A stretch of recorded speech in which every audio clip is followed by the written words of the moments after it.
Quick reading for fire signs, December the 8th to December the 14th. Bakit parang may takot, no? Let's say si a person nag-a-approach na, okay lang yung approach, no? Okay lang yung paghingi ng tawad. Ang takot natin dito is gagawin niya pa ba yung mga ginawa niya before? May doubt na tayo, no?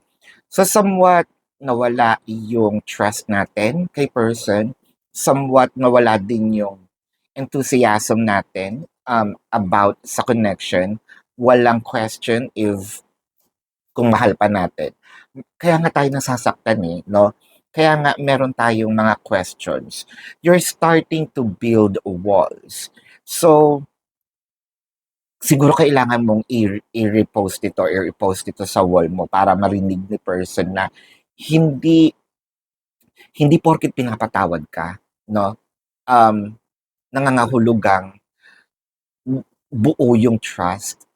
Unti-unti itong nababawasan hangga't walang pagbabago, no?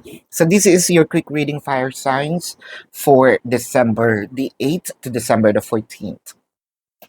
Predicting future is my purpose. Yelling the stars.